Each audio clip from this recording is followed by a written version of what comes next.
Hola, bienvenidos a Los Puntos a las IES, el espacio de Diario de Cuba en donde hablamos de todo un poco y a veces mucho de algo.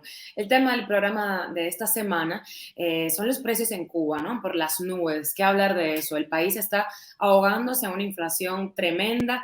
La isla vive su peor crisis económica desde el fin de la Unión Soviética. Y hoy para hablar de este tema me acompaña mi compañero de Los Puntos a las IES, Michel Suárez, para hablar de esto, ¿no? Con dos expertos del tema. Qué bueno verte de nuevo, Michelle, ¿cómo estás? Muy bien, gracias Wendy. Encantado de estar contigo en Los Puntos a las IES en Diario de Cuba. Este es un tema que acapara la atención de mucha gente, no solo en Cuba, pero en Cuba me imagino que tiene unas particularidades la inflación y de ello se van a referir nuestros invitados en el día de hoy. Yo diría que es el tema número uno, ¿no? El problema de los precios en Cuba a partir del llamado ordenamiento monetario y las dificultades que tiene la gente para conseguir alimentos, que es sobre todo la mayor preocupación. Por eso hoy tenemos de invitado en Los Puntos a las IES a Mauricio de Miranda, profesor titular de Economía de la Universidad Javeriana de Cali. Saludos, Mauricio, bienvenido a Diario de Cuba. Muchos saludos a ustedes y gracias por la invitación. Y también a Elías Amor, presidente de la Unión Liberal Cubana. Ambos son economistas. Bienvenido, Elías. Muchas gracias, Michel. Claro, un placer estar aquí con todos ustedes. De la inflación se habla mucho en estos tiempos porque es casi un fenómeno global. Sin embargo, yo quisiera que ustedes nos explicaran cuáles son las particularidades del incremento de los precios en Cuba, a partir de que hemos venido la humanidad entera de una pandemia que ha generado una serie de dificultades, luego del inicio de la guerra de Rusia contra Ucrania y todo lo que eso significa para el encarecimiento de ciertos procesos de la cadena de producción, del petróleo, de la interrupción del turismo, que yo creo que son características, digamos, comunes, ¿no?, a cualquier economía medianamente globalizada en estos momentos, pero aparte están las características cubanas de la inflación. ¿Cómo podríamos diferenciar esto? Comienzo contigo, Mauricio. ¿Qué pasa en Cuba diferente, por ejemplo, a la inflación que puede verse en estos momentos en Estados Unidos, en Colombia o en Europa? No, mira que no hay grandes diferencias en un sentido, aunque sí en el otro. ¿En qué no hay grandes diferencias? Bueno, en que se ha producido una emisión monetaria excesiva, producto de la llamada tarea ordenamiento, que como he dicho muchas veces parecería más un desordenamiento, porque se estableció una nueva tasa de cambio, dicho sea de paso, una tasa de cambio sin fundamento económico y sin fundamento en el mercado, sobrevaluada por demás. Y esto implicó, de hecho, emitiendo dinero cuando el CUC, emitiendo dinero en exceso, cuando el CUC se despegó de su respaldo en dólares. Cuando se creó el CUC se dijo que circularían tanto CUC como dólares hubiera en las reservas. Eso se abandonó posteriormente, se emitieron más CUC que los dólares y eso hizo que la tasa de cambio real fuera, es decir, la tasa de cambio del mercado fuera distinta a la que se sostenía oficialmente, sobre todo en el momento en el que se deprime el turismo, se reducen las reservas y la pandemia produce una parálisis económica. Entonces, hay un elemento común que es el tema de la emisión monetaria. En otros países se emitió dinero para apoyar la situación de las economías familiares en unos casos, de las empresas en el otro, el sostenimiento de bancos en el otro, respaldos a créditos en los otros. En todo caso, en casi todos los países hay un exceso de emisión monetaria. Pero en el caso cubano, además, hay otra particularidad y es la parálisis de la producción. Es decir, se aumentan los salarios, pero no existe una producción suficiente que respalde esa emisión monetaria. Y la única respuesta que el mercado tiene frente a una situación como esa es el aumento de los precios. A esto hay que añadir un elemento adicional sobre el cual yo he insistido muchísimo en varios artículos y en varias entrevistas o conversatorios de esta naturaleza. Y es en el hecho de que la reforma cambiaria se hace en un momento en el que no es posible sostener un mercado formal de divisas. Es decir, el Estado y el Banco Central abandonan el mercado formal, no venden divisas, por tanto no pueden sostener el tipo de cambio que están promulgando, y eso produce un mercado informal en el que la divisa extranjera se ha disparado a unos precios considerablemente altos, agravado por la creación previa a la reforma cambiaria de las tiendas en moneda libremente convertible, que volvieron a segmentar el mercado y que obligaron a la población cubana a satisfacer necesidades de subsistencia en una moneda diferente a la que gana. Por tanto, adquirir esa moneda diferente a la que gana se vuelve una necesidad imperiosa. En condiciones de escasez de esa moneda se dispara en sus precios. Y aunque los precios en las tiendas de moneda libremente convertible estén invariables, en moneda libremente convertible, si el peso cubano se deprecia frente al dólar, a la población cubana le cuesta más dinero pagar los productos que están vendiéndose en esas tiendas de moneda libremente convertible. Entonces, todo esto, en mi opinión, es un cóctel explosivo que ha conducido a esta situación de inflación exagerada, que dicho sea de paso, está siendo medida, pero no se está midiendo adecuadamente, porque precisamente no se está considerando esa necesidad de la población de adquirir precios en un mercado, productos, perdón, en un mercado en moneda libremente convertible, donde adquirir esa moneda o adquirir el depósito de la misma es cada vez más costoso. Seguiremos sobre ese tema. Elías, el gobierno cubano dice que el encarecimiento de los fletes derivados de la pandemia, de la guerra, es básicamente el problema. La carestía de la papa, el precio de la papa y de la malanga, ¿tiene que ver con los fletes internacionales y con la guerra de Ucrania? Bueno, vamos a ver, yo estoy completamente de acuerdo con la intervención del profesor Miranda, como no podía ser de otro modo, su análisis es perfecto. Simplemente me gustaría apuntar un elemento que no quiero que se nos vaya de la mano y luego te respondo, Michel.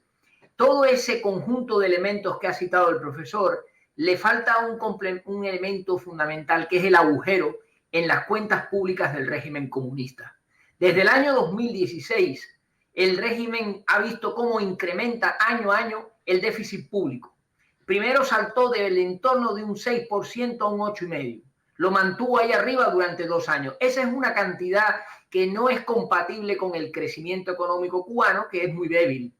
Y ese crecimiento del déficit público, que ha llevado consigo un importante nivel de endeudamiento en términos de Producto Interior Bruto, que este año ya está en el entorno del 118% del Producto Interior Bruto, se financia con unos bonos que el régimen comunista obliga a los bancos cubanos a comprar y pagar.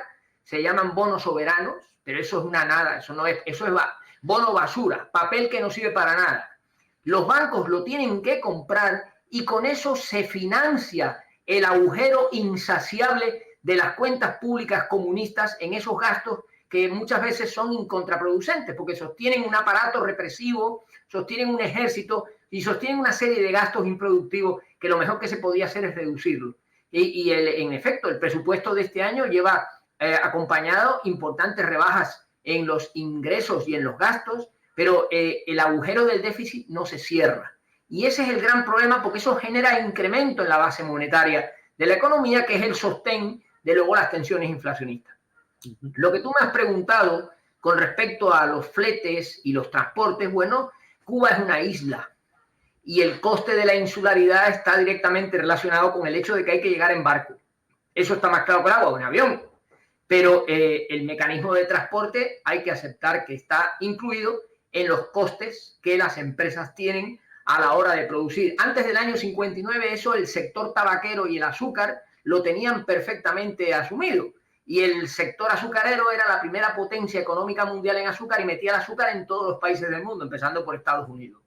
Ese problema, por tanto, no es un problema real, es un problema de ahora, que lo está teniendo España y lo tienen todos los países del mundo, porque estamos viendo que este fenómeno de incremento de los costes, fundamentalmente de materias primas, de energía, pero también de los fletes marítimos, que a veces lo mismo que suben, bajan rápidamente, porque son costes también muy operativos, que van en función de si se desatascan los puertos de la China o si se atascan los puertos del Mediterráneo.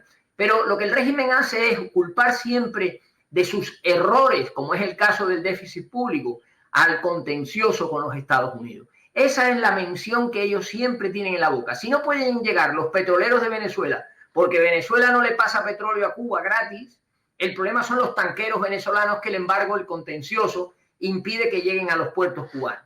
Si hay que comprar una determinada medicina o un determinado componente, el problema es que el contencioso impide, y ahora han encontrado que junto al contencioso están estos elementos de costes para justificar las consecuencias que va a tener para Cuba la guerra iniciada por el aliado del régimen comunista cubano, Putin, en Ucrania.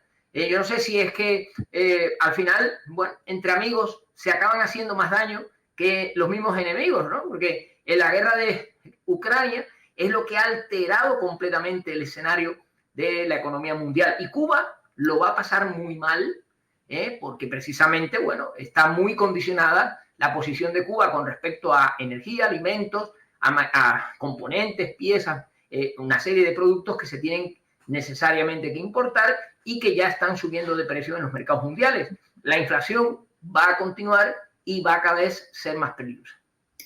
Yo sí quería acotar algo porque para las personas que no entendemos términos económicos, yo quisiera dejar claro si la emisión de dinero en exceso de la que hablábamos anteriormente es igual a la falsificación monetaria, porque yo no es igual.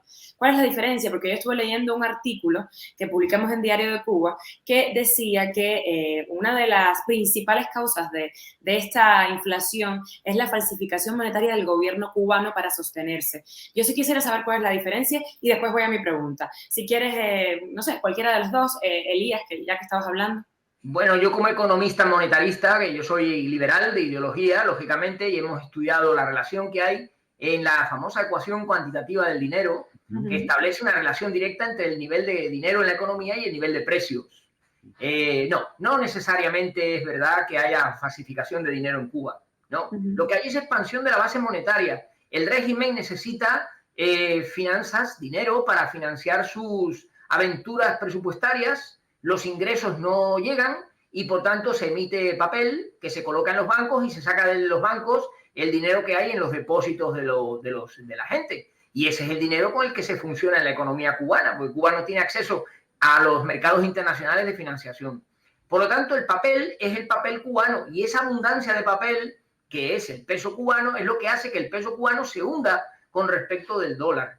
Pero no necesariamente hay falsificación como podría existir en otros países del mundo, y es un fenómeno provocado, insisto, por la propia política económica del régimen comunista, que en este aspecto no guarda las proporciones que ha de existir entre el dinero en circulación, el nivel de precios, la velocidad de circulación del dinero, el nivel de transacción que hay en la economía. Se rompe completamente con esto por culpa de un déficit público incontrolable y ahí es donde luego están todos los problemas. Pues muchísimas gracias por esa aclaración y ahora sí quiero preguntarles por qué, por ejemplo, en algunos países que sí tienen inflación, este problema económico, la inflación, es una amenaza para la estabilidad política, pero de los gobiernos democráticos. ¿Por qué entonces las dictaduras sí se mantienen en el poder y la inflación no es una causa del derrocamiento de estos gobiernos? Por ejemplo, Hungría en 1946, Zimbabue en 2004, Venezuela en la actualidad. Entonces, yo sí quisiera saber por qué la inflación es directamente proporcional al fin de algunos gobiernos democráticos, pero no pasa así en las dictaduras. Mauricio de Miranda, no sé si me puedes empezar respondiendo esta pregunta. No, mira, a ver, todo depende del nivel de hastío de la sociedad, pero además de eso, de la capacidad represiva que tenga el gobierno. Esa es una realidad. Y las protestas sociales del 11 de julio demostraron hastío demostraron la necesidad de mucha gente. Sí, la necesidad la sienten muchísimos cubanos que no se han expresado, que lo expresan en sus casas, que lo expresan en sus conversaciones privadas. Los cubanos que salieron el 11 de julio mostraron un nivel de hastío considerable, exigieron el mejoramiento de las condiciones económicas y de las condiciones de vida, pero también exigieron libertad. Yo creo que eso es un tema que es muy importante tenerlo en cuenta, porque no solo fue una expresión de hastío frente a una situación económica durísima, sino una situación de hastío frente a una situación política insostenible. En mi opinión, es insostenible. Solamente se sostiene con la represión. Y la represión fue lo que se utilizó. Entonces,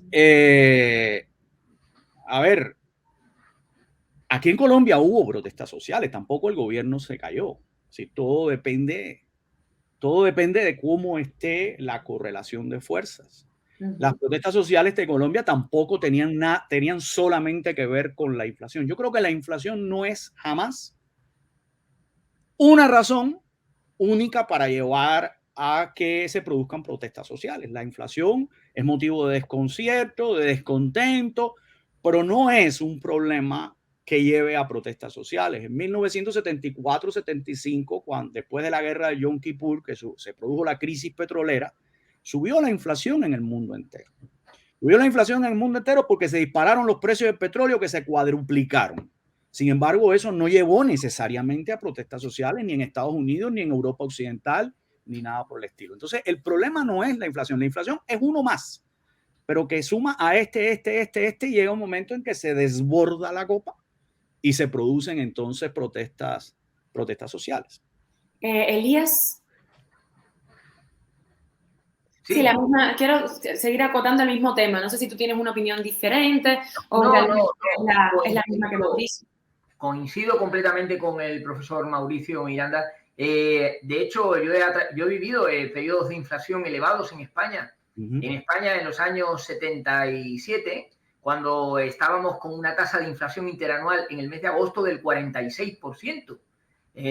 Bueno, fue cuando se aprobaron los famosos pactos de la Moncloa, que fue la primera acción política democrática del gobierno de Adolfo Suárez para movilizar y liberalizar la economía española. Esa experiencia fue fabulosa porque a partir de ese momento vemos cómo nace otra España completamente distinta, precisamente por el rebrote que tuvo la inflación tan grande en España en aquella época. La inflación es mala porque deteriora el poder adquisitivo de la gente, acaba distorsionando las decisiones de las empresas, destruye el valor de los activos y sobre todo, por ejemplo, de la riqueza que pueda tener la gente. O sea, es un mal peligroso y por tanto los gobiernos responsables tienen que hacer lo necesario para enfrentarse a la inflación, delimitarla y controlarla. Y yo creo que el gobierno comunista cubano no lo está haciendo, ¿eh? Está cometiendo un gran error, está dejando que eso se cebe, que se esté ahí alimentando el proceso inflacionista y vamos a ver en qué acaba todo. Yo estoy de acuerdo que los estallidos sociales que se produjeron en Cuba el año pasado tenían mucho que ver con este tipo de cuestiones y el régimen lo que no puede es estar ganando tiempo. Eso ya se acabó. La solución ahora ya no es vamos a esperar a ver qué pasa. No. El problema está allá y o se enfrenta como hay que enfrentarlo o la cosa puede ser realmente mucho peor. Espera un segundo, Mauricio, porque esto me da pie para la siguiente pregunta que te voy a hacer precisamente a ti. Quisiera hablar sobre esto que dijo Wendy. No sé si... pues adelante entonces. Sí, es que sobre lo que dijo Wendy. Mira, es que además hay una cosa muy interesante en la historia económica de Cuba. Y es que en Cuba, primero que todo, jamás se ha medido bien la inflación. En los años 60, 70 y 80 se mantuvieron precios y salarios fijos, estables. No había gran variabilidad de los precios y los salarios oficialmente. Y esa es la razón por la cual se sostiene una libreta de abastecimiento que todavía dura, como yo creo que es récord Guinness de racionamiento en la distribución de bienes. Sin embargo, la inflación se manifestaba en el mercado subterráneo. Es decir, había escasez de bienes porque los precios estaban por debajo, los precios oficiales estaban por debajo de lo que tendrían que estar en el mercado, dada la relación oferta-demanda. Entonces, sencillamente, cuando eso ocurre, cuando el Estado fija un precio que está por debajo del precio de mercado, la oferta sale. Es decir, se produce escasez. Se produce escasez y entonces esa cantidad de bienes se empiezan a comercializar en el mercado subterráneo. Es decir, en el mercado negro, lo que le llamamos el mercado informal. Y ahí la gente tenía que pagar unos precios considerablemente altos. Es más, incluso en la Cuba de los años 60 y 70, que yo la recuerdo como niño, bueno, en los 70 ya no era tan niño, en los 60 sí, ¿cómo se llama esto? Se llegó incluso a relaciones de trueque. Se llegó a trueque. Y en el mercado subterráneo los precios tenían un nivel muchísimo más alto a cómo se estaban comercializando. Entonces, yo recuerdo, por ejemplo, el litro de leche. Un litro de leche en el mercado estatal valía 0.25 centavos. Y en el mercado negro, en los 60, valía como 1.20, 1.30, 1.50. Después fue mucho más caro, por supuesto. Es decir, estamos hablando de 4, 5, 6 veces más del precio que tenía en el mercado. Sin embargo, cuando uno lee las estadísticas, en la estadística económica no aparece una tasa de inflación, para nada. La primera vez que se habla de una medición de la inflación fue en el informe, en el documento, en el libro de la CEPAL sobre la economía cubana, publicado en medio del periodo especial, donde se hacen unos cálculos de inflación a partir del funcionamiento del mercado informal. Y yo en su momento también hice un cálculo estimando la inflación a partir del deflactor de precios del consumidor, que no necesariamente es igual a la tasa de inflación, porque la tasa de inflación es el índice de precios del consumidor promedio de la sociedad. Pero si uno estima, como uno no tiene información, bueno, pues las estimaciones son válidas y la estimación me pareció lo más cercano, la estimación del índice de precios, del deflactor del consumo personal, que permite establecer la serie del Producto Interior Bruto a precios constantes. Y lo que me dio ese cálculo fue una inflación acumulada altísima. Ahora no puedo decir la cifra exacta porque eso está escrito, pero fue una inflación altísima que iba acumulando un deterioro del nivel del poder adquisitivo del salario de Cuba, que durante varias décadas no se modificó. Entonces, ahí había un desbalance considerable entre los ingresos y los gastos de la población.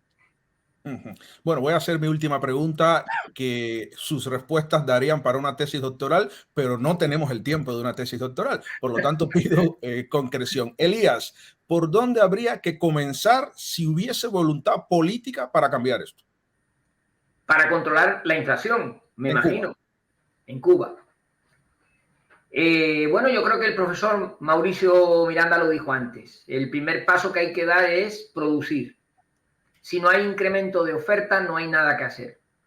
Básicamente porque al aumentar la oferta, dada la demanda, los precios van a bajar. Eso es para producir, una regla. Y para producir. Para producir se tienen que acometer las reformas estructurales que tú ya sabes que yo defiendo. Derechos de propiedad privada. Mercado como instrumento de asignación de recursos, libertad de empresa y transformación radical de la planificación central comunista en un sistema de economía basado en las funciones clásicas del gobierno: estabilización, distribución de la renta y estimulación del crecimiento económico, y poco más. Es decir, el retorno de Cuba a la normalidad. Cuba no puede andar por el mundo como la última dictadura de la Guerra Fría, con un modelo económico anacrónico y reaccionario. El modelo económico cubano se tiene que situar en línea con lo que hay en otros países del mundo. Y en ese sentido, si el Estado, por ejemplo, se reduce de tamaño, una de las cosas positivas que va a haber va a ser una reducción muy importante del gasto público y del déficit, que liberará recursos para el sector privado, que será el que dirigirá la economía cubana. Es decir, no es solamente maquillaje lo que le necesita la economía de nuestra querida isla. El maquillaje la va a convertir en algo raro, Lo que hay que hacer es acometer reformas estructurales con valentía. Una de las reformas estructurales, por ejemplo, que yo voy a defender, si la tengo algún día esa ocasión, va a ser de que el Banco Central de Cuba sea un organismo realmente autónomo, que tome decisiones de política monetaria, que no las puede tomar porque está maniatado por el régimen comunista. Esas cosas son las que necesita Cuba, y no andar criticando el contencioso, ni convocando una reunión del ALBA o de los otros de Campuchea en La Habana. No, ese tipo de cosas no sirven. Y yo creo que la receta ellos la tienen clara, se las hemos dicho por muchos sitios, todos los que estamos hablando sobre economía cubana, que la queremos levantar y la queremos sacar adelante, y lo único que hay que hacer es despojarse de la ideología comunista, que no funciona. Se está viendo en todos los países en donde existen remanentes de esto, ¿no? Desgraciadamente nosotros lo tenemos eso en Cuba, metido allí, y bueno, pues habrá que intentar ver de qué forma se transiciona hacia otro modelo completamente distinto, porque este no funciona. Mauricio, ¿hay indicios de que esto vaya a pasar? ¿Esto que pide Elías? No, yo no creo que esto vaya a pasar, al menos en el corto plazo. Es decir, uno de los problemas más graves, yo coincido con Elías en que hacen falta transformaciones estructurales y sistémicas. El Banco Central de Cuba es una agencia del gobierno, es un ministerio más. Entonces el presidente del banco tiene que hacer lo que le manden, lo que le diga el gobierno.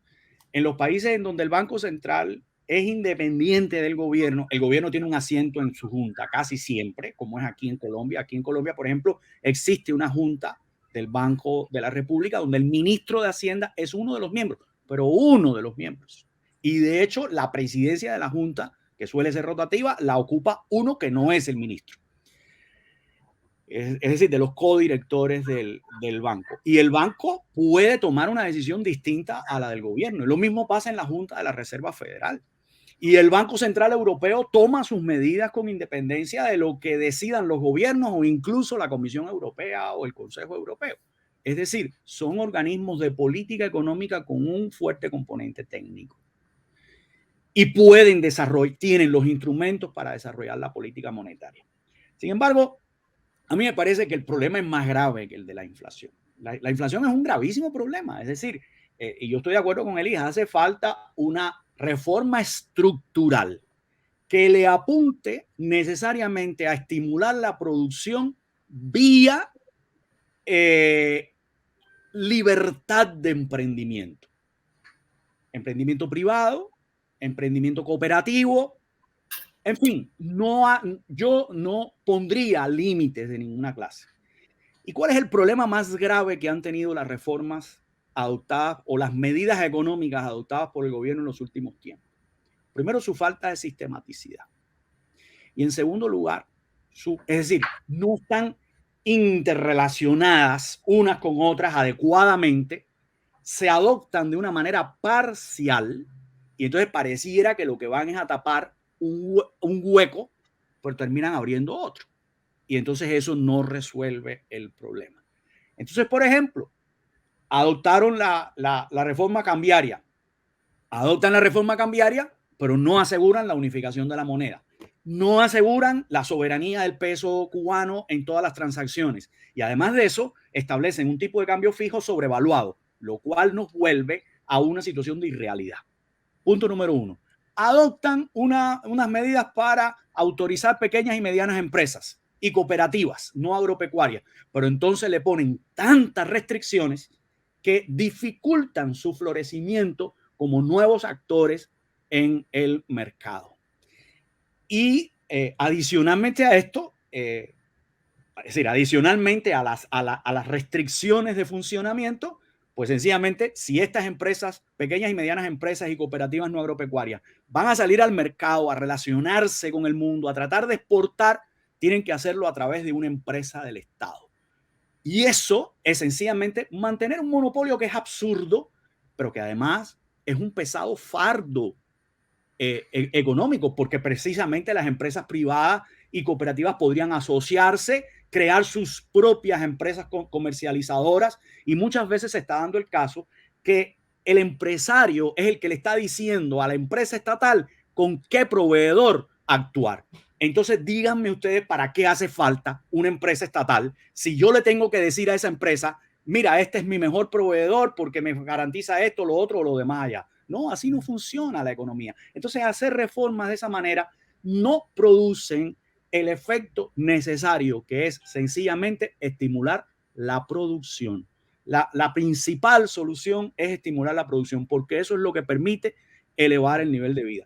Sin embargo, con respecto a lo que decía Elías, a mí me gustaría precisar algo, porque el problema es que teóricamente se ha reconocido que este tipo de economías centralmente dirigidas mantienen la planificación centralizada. Yo últimamente he tratado de no usar ese término, Elías. ¿Tú sabes por qué? Porque yo creo que en Cuba no se está planificando. En Cuba se está administrando. Entonces yo creo que es más una administración centralizada que una planificación. Porque una planificación, a ver, todas las empresas planifican, incluso en el mercado capitalista. Yo veo, por ejemplo, que en mi universidad se hacen planes anuales porque tenemos que prever lo que va a ocurrir. Tenemos que tener un nivel de previsión. Por supuesto, hay una pandemia y entonces todos los planes van abajo. Pero en una planificación científicamente adecuada, uno contrasta recursos, posibilidades, demandas, en fin, toda una serie de variables. Y lo puede hacer científicamente. Que después no ocurran las cosas, vale. Pero eso es una cosa. Y la otra cosa es administrar centralizada la economía y pretender que el campesino tiene que venderle acopio obligatoriamente a un precio, luego que las mercancías se pierdan en acopio, se deterioren, o que el campesino prefiera no venderle acopio porque el precio que le están planteando no es remunerativo, o decirle a una empresa estatal que tiene que hacer esto y lo otro, y además de eso sostener a una OSDE económicamente, es decir, sostener los salarios de todos esos personajes.